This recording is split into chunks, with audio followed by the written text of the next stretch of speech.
Hello friends, welcome back to my channel and I hope you are doing well. I am Amisha and if you are 25 plus, अगर आप 25 plus के हैं तो ये video definitely आपसे relate करेगी. I am sure पक्का जो चीज़ें मेरे साथ होती हैं वो सारी चीज़ें आपके साथ भी होती होंगी. गई जब मैं 10th क्लास में थी ना तो पहले व्हाट्सएप हमारे पास फ़ोन नहीं था. 10th क्लास में हमारे पास फ़ोन आया और फ़ोन मेरे पास नहीं था. That was not my personal phone, मेरे पापा का वो फ़ोन था. तो हमारे फैमिली का एक ग्रुप बना हुआ था. तो ग्रुप में मेरे से ऐसी चैटिंग हो रही थी, मेरे पापा का फ़ोन लेके हम भी चैटिंग करने लगे. तो मेरे जो कज़न थी उन्होंने मेरे से पूछा कि क्या कर रही हो. तो आई टोल्ड हर कि I am in 10th class, मैं 10th क्लास में हूँ. उन्होंने कहा नेक्स्ट योर फ्यूचर प्लानिंग. तो आई शेयर्ड, मैंने अपनी जो प्रॉब्लम थी, अपनी जो मेरा एम था, मैंने उनके साथ शेयर किया. जब मैंने उन्हें शेयर किया तो मेरे ग्रुप में जितने भी लोग थे नेक्स्ट डे आकर, मतलब मेरे घर पर आकर मेरी वो मतलब एक तरीके से जैसे कहते हैं ना स्कॉफिंग, एक मजाक बनाने के रूप में वो कर रहे थे. माई पापा स्कॉल्डेड मी वेरी मच. मेरे पापा ने मुझे बहुत डांटा एंड सेड कि अपना ड्रीम जो होता है, अपना एम जो होता है और अपना गोल होता है वो भी कभी शेयर नहीं करना चाहिए. फिर उन्हें बहुत सारे एग्जाम्पल्स मुझे काउंट कराए कि ऐसे वो भी, उसने भी हमारे साथ शेयर किया. हमें आज भी उसका याद है और उसका ड्रीम जो है वो कंप्लीट भी नहीं हुआ. तो आज कहीं ना कहीं लोग उसकी मजाक बनाते हैं. तो मुझे उस टाइम सच में इतना बेकार लगा, आप विश्वास नहीं करेंगे, 4-5 दिन मैंने घर से निकलना बंद कर दिया क्योंकि उसके पीछे एक सीन क्रिएट हुआ. और जब वो मेरी कज़न जो थी जिन्होंने पूछा था मुझसे, वो कहीं बाहर रहती हैं, कानपुर रहती हैं, जब वो आई तो सच में मैं उनसे विज़िट करने भी नहीं गई. मुझे लगा कहीं ना कहीं कि हाँ शायद अब मेरा अगर ड्रीम कंप्लीट नहीं हुआ, गोल कंप्लीट नहीं हुआ, तो फिर सीरियसली मुझे जो है बहुत लेट डाउन होना पड़ेगा और ये मेरे बारे में क्या ही सोचेंगे. फिर मेरे बारे में मेरे पापा ने भी मुझे ऐसे कह दिया कि ड्रीम पूरे नहीं होते हैं और इतनी बड़ बड़ के बातें नहीं करनी चाहिए, ये है वो है, इस तरीके से. मतलब मुझे आज भी याद है, बहुत मुझे फील हुआ इस चीज़ों को. और मैंने तुरंत फिर मैं रोई और रोने के बाद मैंने बोला मैं अपना ड्रीम कंप्लीट करके दिखाऊंगी आपको. मैंने बोला ही नहीं है, I have to complete it also, और आई विल, मैं इसको करूँगी भी. खैर चीज़ें, हम 12th में आए. 12th में मेरा ड्रीम तो था ही कि मुझे जो करना है वो करना है. उसके बाद फिर 12th में आने के बाद में कुछ और भी प्रॉब्लम्स ऐसे हुई होंगी. फिर टॉन्टिंग शुरू हुई कि घर का काम नहीं करती, क्योंकि लड़कियों को ही फेस करना पड़ता है कि लड़की घर का काम नहीं करती. अब जैसे कि पढ़ाई में पूरा दिन निकल जाता था मेरा, तो मैं घर का काम थोड़ा कम ही कर पाती हूँ. मम्मी का काम जो है थोड़ा कम कर पाती हूँ, उनको सपोर्ट कम दे पाती हूँ. तो आसपास के लोग जो हैं बहुत कहते हैं कि लड़कियों के काम नहीं करते, ये है वो है, क्योंकि लड़कियों के लिए तो ये कॉमन है सुनना. मुझे लगता है कि आप लोग भी इस चीज़ों को फेस करते होंगे. आसपास के लोग, अगर आप लोग भी अपने पेरेंट्स के साथ हेल्प नहीं कर पा रहे हैं, अपनी मदर के साथ हेल्प नहीं करवा पा रहे हैं, तो आपको भी सुनना पड़ता होगा कि ये जो है मतलब काम नहीं करवा रही है, कैसे ही क्या होगा, और लड़कियों को काम आना चाहिए. इस तरीके से जो है स्टीरियोटाइप जो बनाया हुआ है वो सुनने को मिलता रहा. लेकिन पेरेंट्स थोड़े सपोर्टिव थे, तो उन्होंने कभी, मुझे मम्मी ने कभी काम नहीं करवाया. कभी तबीयत ख़राब हो गई या कहीं उन्हें आउट ऑफ स्टेशन जाना पड़ा तो मैं ज़रूर काम कर देती थी और कर देती हूँ स्टिल. बट ऐसा नहीं कि हाँ मुझे पर्टिकुलरली चीज़ें मेरे ऊपर हों कि मुझे ही काम करना है, ऐसा मेरे घर पे नहीं है. कोई बात नहीं. फिर जैसे ये सब चीज़ों को भी सुनती गई चीज़ों को, फिर मुझे लगा कि हाँ एक दिन ऐसा होगा जब मैं कुछ बन जाऊँगी, तब मैं उन्हें बताऊँगी कि मैं काम क्यों नहीं करती थी. खैर अब मैं बीएससी में आई. बीएससी में कुछ ऐसे इश्यूज़ हुए जहाँ पर फाइनेंशियली भी बहुत प्रॉब्लम्स फेस करनी पड़ी, और ऐसी स्थितियों में गुजरना पड़ा और गुजरना पड़ रहा है कि शायद मैं नहीं समझती कि ये गुजरना पड़े. मिडिल क्लास की एक सेम सिचुएशन होती है जो आपके साथ भी हो रहा होगा. मैंने ट्यूशन पढ़ाना शुरू करा. ट्यूशन पढ़ाने के बाद फिर मैंने बीएससी 3rd ईयर तक ट्यूशन पढ़ाई, लेकिन 3rd के लास्ट में था, मेरा मन में आया कि यार अगर सेल्फ स्टडी तो मेरी हो नहीं पा रही, काफ़ी टाइम वेस्ट हो रहा है, तो मैंने ट्यूशन बंद कर दी. एक आदत लग गई थी रुपए कमाने की, अब वो रुपए कमाने की आदत भी ख़त्म हो चुकी थी और अब पेरेंट्स से ही रुपए मांगने पड़ रहे थे. तो जब आप एक बार रुपए कमा लेते हैं ना, तो और उसके बाद आपको पेरेंट्स से रुपए मांगने पड़े तो बहुत बुरा लगता है. या फिर आपने लगातार ही पेरेंट्स से रुपए मांग रहे हो, वो एक एक्सपेक्टेशन से, इस होप से बैठे हुए हैं कि हमारा बच्चा कुछ लग जाएगा, कुछ बन जाएगा, तो अपने रुपए, अपने खर्चे खुद कर पाएगा. लेकिन जब आप नहीं कर पाते हो तो रुपए मांगने में बहुत शर्म लगती है. तो अब मैंने आते आते 25 की एज में मैंने बहुत कुछ सहा है और बहुत कुछ खोया है. मैंने अपने सारे फ्रेंड सर्कल में, सारे जो फ्रेंड्स थे उनसे बात करना बंद कर दिया. मैंने रिलेटिव्स के घर जाना बंद कर दिया, बिल्कुल शादी पार्टीज़ ये सब जाना बंद कर दिया. आसपास में बोलना बंद कर दिया. बिल्कुल एक कमरे में रहना, 4 दीवारी में, 4 वॉल्स के अंदर रहना. लोगों से बात करना बंद, फ़ोन पर बात करना बंद. फिर मैं एक, पहले जब मैं 12th क्लास में थी, 10th क्लास में थी, एक बहुत ब्रेव और बहुत स्ट्रॉन्ग लड़की हुआ करती थी. सीरियसली अगर मुझसे कोई कुछ कह देता था ना, तो मुझे बर्दाश्त कम होता था, मैं बियर कम कर पाती थी और उसको तुरंत उसका पलटवार कर देती थी. बट टुडे मुझसे कोई कुछ भी कह जाए ना, मैं अपने आप को, अपना जो मेरा एक सेल्फ कॉन्फिडेंस है, मेरा सारा ख़त्म हो चुका है.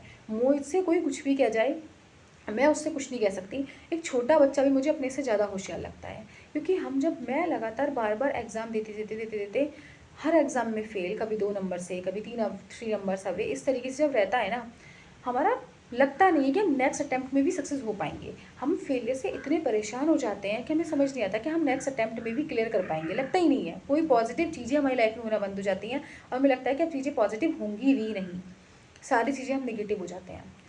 और ट्रस्ट मी गाइस, पेरेंट्स से रुपए मांगना, अपने डिज़ायर्स के लिए कुछ लेना सच में इतना बेकार लगता है। आज कपड़े लेने का मन नहीं करता, आप मुझे देखते होंगे इन्हीं कपड़ों में, टी शर्ट में, कपड़े लेने का मन नहीं करता, कहीं जाने का मन नहीं करता, कहीं शादी भी आ जाए तो लगता है यार ये तो बर्डन है, कहीं घूमने का मन नहीं करता, सारे ड्रीम्स खत्म, सारा कॉन्फिडेंस खत्म। अब तो मतलब अपने आप पे कुछ नहीं, छोटा बच्चा भी ज़्यादा इंटेलिजेंट लगता है, उसकी बातें भी हम सुनने शुरू कर देते हैं। मेरा भाई बोलता है तुम लोगों के आगे बहुत ज़्यादा सिलेब्रिटी टाइप करती हो।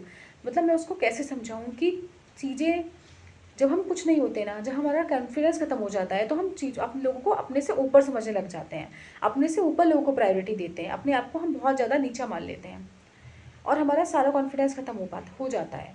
तो गाइस, इन 3-4 साल में मैंने इतना सब कुछ सहा है, इतना सब कुछ खोया है ना कि आप ट्रस्ट नहीं करेंगे। आज आंसू ऐसे निकल जाते हैं, लोग कोई अपनी स्टोरी बता रहे होते हैं ना, तो मेरे आंसू ऐसे निकल जाते हैं जैसे सेम स्टोरी मेरे साथ रिपीट होगी।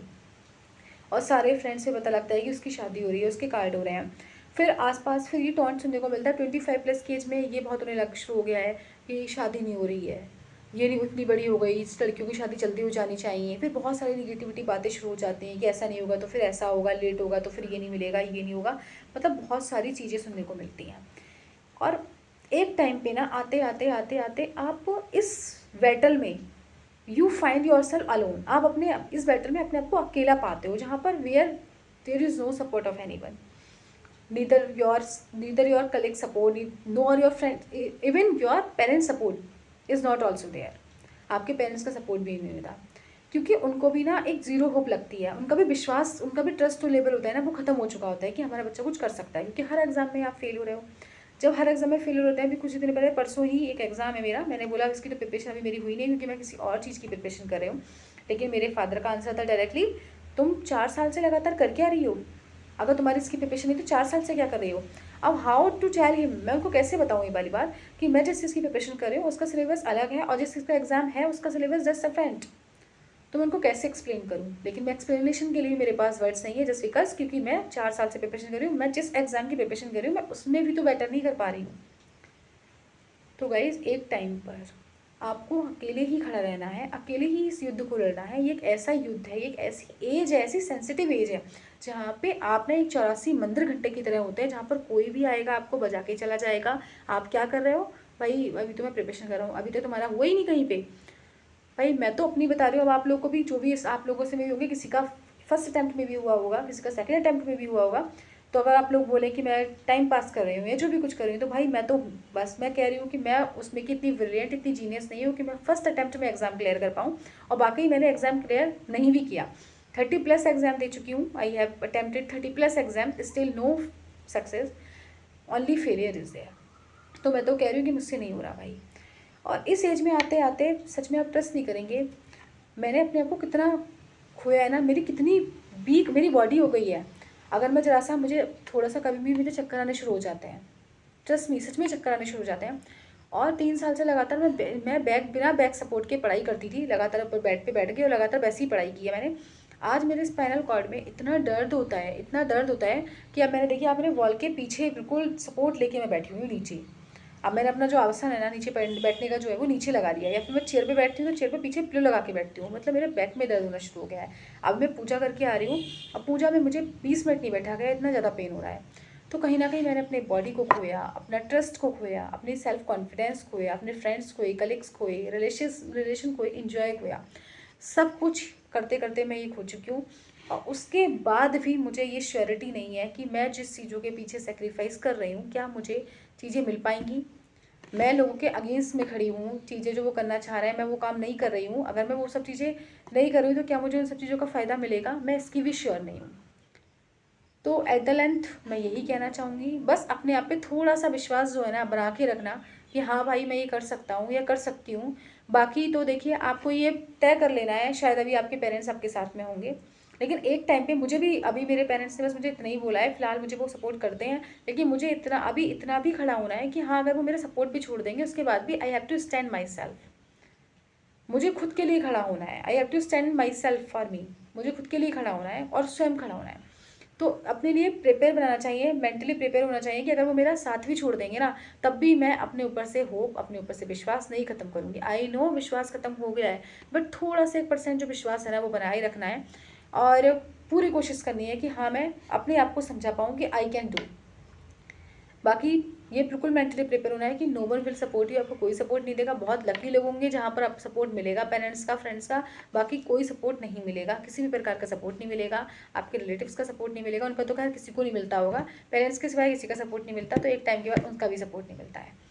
तो इस चीज़ के लिए आपको मेंटली प्रिपेयर बनाना है, अपने आप को प्रिपेयर बनाना है। और अगर आप किसी भी एग्जाम की प्रिपरेशन कर रहे हैं तो लगातार करते रहें। और अगर आपको ज़रा सा भी विश्वास डगमगाए तो प्लीज़ ये सोचिए सबके साथ ऐसा होता है, लेकिन आपको विश्वास जो है डगमगाना नहीं है, अपने आप पर विश्वास बनाने रखना है। और फेलियर मिलती है, लेकिन फेलियर के बाद जो है एक डेफिनेटली सक्सेस मिलती है।